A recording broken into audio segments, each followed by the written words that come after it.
देखील येऊ शकले नाही, त्यांनीही आपल्याला शुभेच्छा या ठिकाणी सांगितलेल्या आहेत.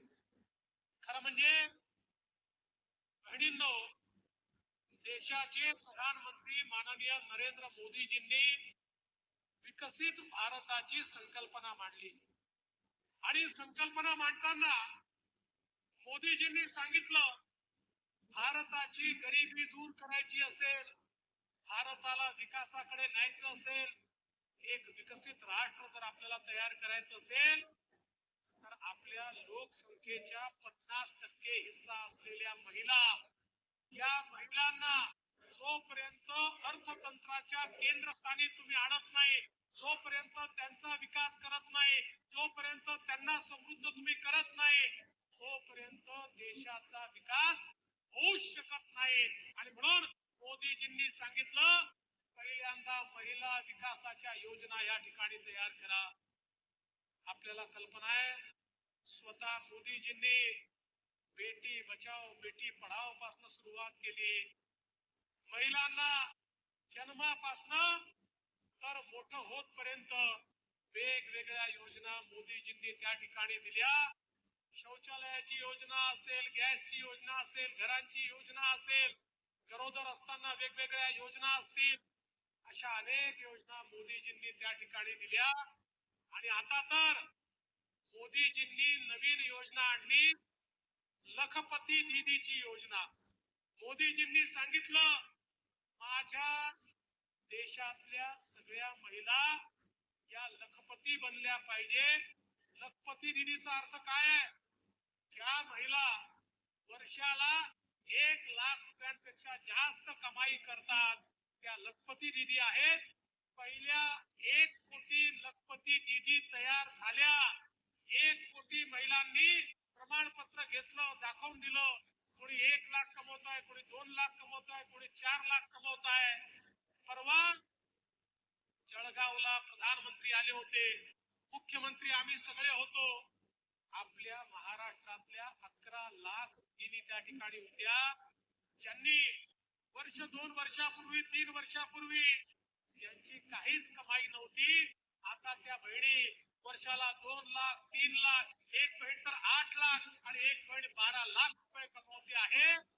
कालपर्यंत काम मागणाऱ्या बहिणी आता काम देणाऱ्या बहिणी झाल्या आहेत.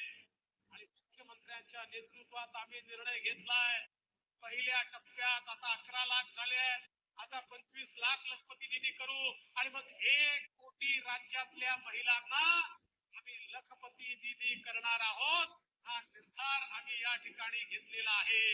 या राज्यातलं परिवर्तन राज्यातल्या महिलाच शकतात, हा आमचा दृढ विश्वास आहे. आणि बहिणींनो, या ठिकाणी आपल्या महिलांकरता ज्या योजना आपल्या राज्य सरकारने सुरू केल्या, मुख्यमंत्री एकनाथरावजी शिंदे यांच्या नेतृत्वात आम्ही सुरुवातीला लेक लाडकी सारखी योजना आणली, ज्या योजनेमध्ये खरी मुलगी जर जन्माला आली तर मुलीच्या जन्माचं स्वागत झालं पाहिजे. मुलगी जन्माला आल्याबरोबर 5,000 रुपये, ती पहिल्या वर्गात गेली की 5,000 रुपये, ती चौथ्या वर्गात गेली की 6,000 रुपये, ती 7व्या वर्गात गेली की 7,000 रुपये, ती 11व्या वर्गात गेली की 8,000 रुपये, ती 18 वर्षाची झाली की 75,000 रुपये, असे सगळे मिळून 1,00,000 रुपये त्या मुलीला देण्याचा निर्धार आपण या ठिकाणी केला. आणि लेक लाडकी सारखी योजना या ठिकाणी आपल्या राज्य सरकारने सुरू केली. आता घरी मुलगी झाली तर लोक म्हणतात, आमच्या घरी लक्ष्मी जन्माला आली, कारण ती मुलगी आल्याबरोबर 1,00,000 रुपये घेऊन आपल्या घरी जन्माला येते. हे आज आपल्या मुलींकरता आपल्या सरकारने केलाय. आपण निर्णय केला, महिलांना एसटी मध्ये 50% तिकीट लागेल.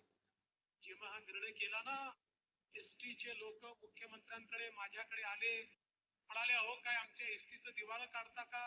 आधीच एसटी तोट्यात चालली आहे, 50% जर तिकिटावर सूट दिली तर आमच्या एसटीची हालत खराब होईल, एसटी डबखायला येईल. आम्ही सांगितलं, काळजी करू नका, मला लागतील तर पैसे आम्ही देऊ, पण आमची योजना आहे, बहिणींना 50% तिकिटात प्रवास करता आलाच पाहिजे. आणि बहिणीची ताकद काय आहे बघा. जशी योजना केली त्या बहिणी एसटी मध्ये प्रवास करणं सुरू केलं. परवा एसटी चे लोक आमच्याकडे आले होते, म्हणाले धन्यवाद, आता इतक्या महिला प्रवास करतायत. तोट्यामध्ये असलेली आमची एसटी फायद्यामध्ये आली. आता आम्हाला चिंता करण्याची आवश्यकता नाहीये. मला देखील माहिती आहे, आमच्या बहिणी आता भाऊजींना सांगतात, तुम्ही घरी बसा, तालुक्याला जिल्ह्याला मी जाते, तुम्ही गेले तर दुप्पट पैसा खर्च होतो आणि तुम्ही तिथे जाऊन पान खर्रा तंबाखू काय व्यसन करू द्याल याचा भरोसा नाही. मी गेली तर पैसे वाचवून येते. भाऊजी घरी बसले आहेत आणि आमची ताई आता त्या ठिकाणी प्रवास करते, पुढे चाललेली आहे. हे आपल्या सरकारने या ठिकाणी करून दाखवलं. एवढंच नाही तर आपल्या मुलींकरता बघा, आपले मुख्यमंत्री, आपलं सरकार संवेदनशील आहे. मुलींना 50% शिक्षणामध्ये फी आपण भरत होतो. पण ज्यावेळी दुर्दैवाने घरामध्ये मुलगा आणि मुलगी असेल आणि आई बापाजवळ पैसा नसेल तर आई बाप म्हणायचे, पोराची फी तर आम्ही भरतो, आता बेटा तुझी फी भरू शकत नाही, तू लग्न कर आणि घरी जा, सासरी जा, तुला आम्ही शिकवू शकत नाही.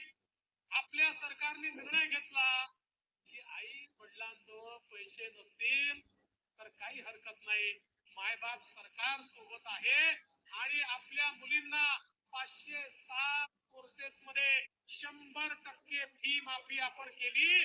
Doctor, engineer, BBA, MBA, MPhil कुठलाही कोर्स असेल, खासगी कॉलेज मध्ये देखील आज आपल्या मुलींना एक पैसा भरावा लागणार नाही. 2-2 लाख रुपयाची मुलींची फी आता राज्य सरकार या ठिकाणी भरेल, हा आपण निर्णय केला. बहिणींनो, आता आमच्या भाच्यांना शिकवा. आता आमची जी भाची आहे तिला हे सांगू नका की बेटा तुझ्याकरता पैसे नाही. तिला सांगा, जे मामा लोक राज्यात राज्यकर्ते झालेले आहेत, तू चिंता करू नको, तुला आम्ही या ठिकाणी शिकवणारच आहोत आणि तिला तुम्ही शिकवा, ही तुम्हाला माझी विनंती आहे. आणि एवढंच नाही तर आपल्याला कल्पना आहे, आपल्या सरकारने माननीय मुख्यमंत्र्यांनी निर्णय घेतला की आपण आता वर्षाला 3 सिलेंडर देखील मोफत देणार आहोत. आमच्या बहिणींना देखील मदत करायचा निर्णय आपण घेतलाय. आणि यासोबत सगळ्यात महत्वाची योजना जर कुठली असेल तर मुख्यमंत्री माझी लाडकी बहीण योजना, ज्या योजनेच्या अंतर्गत आमच्या बहिणींच्या खात्यामध्ये दर महिन्याला 1,500 रुपये टाकण्याचा निर्णय आपण घेतला आणि त्याची सुरुवात देखील या ठिकाणी झाली. तुम्हाला सांगतो बहिणींनो, हा निर्णय घेतला ना, सभागृहामध्ये विरोधी पक्षाचे लोक उभे राहायचे आणि म्हणायचे, फसवणूक करताय, पैसे देता येणार नाही, तुम्ही देणार नाही, हे पोचणार नाही, हे खोट आहे, ही लाच आहे. पण आज 1,90,00,000 बहिणींच्या खात्यात पैसे पोचले आणि बाकी बहिणींच्या खात्यात ऑक्टोबर मध्ये पोचणार 2.5 कोटी बहिणींच्या खात्यामध्ये महिन्याला 1,500 रुपये आम्ही टाकणं सुरू केलं. काही बहिणींनी मला सांगितलं त्यांचे पैसे यायचे, काळजी करू नका, आठवड्याभरात येतील. फक्त एकच माझी विनंती आहे, जिल्हाधिकाऱ्यांना विनंती आहे की जवळपास आपल्या नगर जिल्ह्यामध्ये 1.5 लाख महिला अशा आहेत की ज्यांचे योजना तर पास झाली आहे, पण त्यांचं जे खातं आहे त्या खात्याचं केवायसी झालेलं नाहीये आणि म्हणून त्या खात्यात पैसे चालले नाहीये. आमच्या त्या बहिणींना जिल्हाधिकारी महोदय आणि पालकमंत्री महोदय थोडी मदत करून त्यांच्या खात्याचं केवायसी करून घ्या, जेणेकरून त्यांचे मंजूर झालेले पण पाईपलाईन मध्ये अडकलेले पैसे त्यांच्या खात्यामध्ये जातील. बहिणींनो, काळजी करू नका, एकही बहीण आम्ही अशी राहू देणार नाही की तिच्या खात्यामध्ये दिवाळीची उभारणी जाणार नाही. आमच्या प्रत्येक बहिणीपर्यंत हे पोहोचवण्याचं काम आम्ही करणार आहोत. पण मला तुमच्या काही सावत्र भावांपासून तुम्हाला सावध करायचं आहे. आपल्याला कल्पना आहे, ही योजना आम्ही सुरू केल्यानंतर काही सावत्र भाऊ त्यांच्या पोटात दुखायला लागलं आणि मग नाना पटोलेजी आमचे काँग्रेसचे अध्यक्ष त्यांचे निवडणूक प्रमुख अनिल वडपल्लीवार हे उच्च न्यायालयामध्ये गेले, हायकोर्ट मध्ये गेले आणि हायकोर्टात त्यांनी सांगितलंय लाडकी बहीण योजना, मोफत शिक्षणाची योजना, गुलाबी ऑटोची योजना, या सगळ्या मोफत सिलेंडरची योजना, म्हणाले या सगळ्या योजना पैशाचा अपव्यय आहे, पैशाचा चुराडा आहे, त्यामुळे या सगळ्या योजना स्थगित करा, अशा प्रकारची मागणी त्यांनी त्या ठिकाणी केली.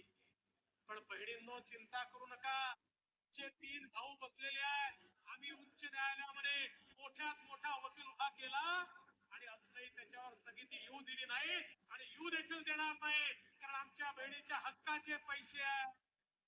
पण सावत्र भावांची नियत बघा, काल परवा सन्माननीय आदित्य ठाकरेजी म्हणाले एकदा आमचं सरकार येऊ द्या, या मागच्या सरकारने महायुतीच्या सरकारने घेतलेले सगळे निर्णय हे आम्ही रद्द करून टाकू, म्हणजे यांच्या पोटात खतखतताय आणि डोक्यात चाललंय सरकारमध्ये आलं की पहिले लाडकी बहीण योजना बंद करून टाकायची.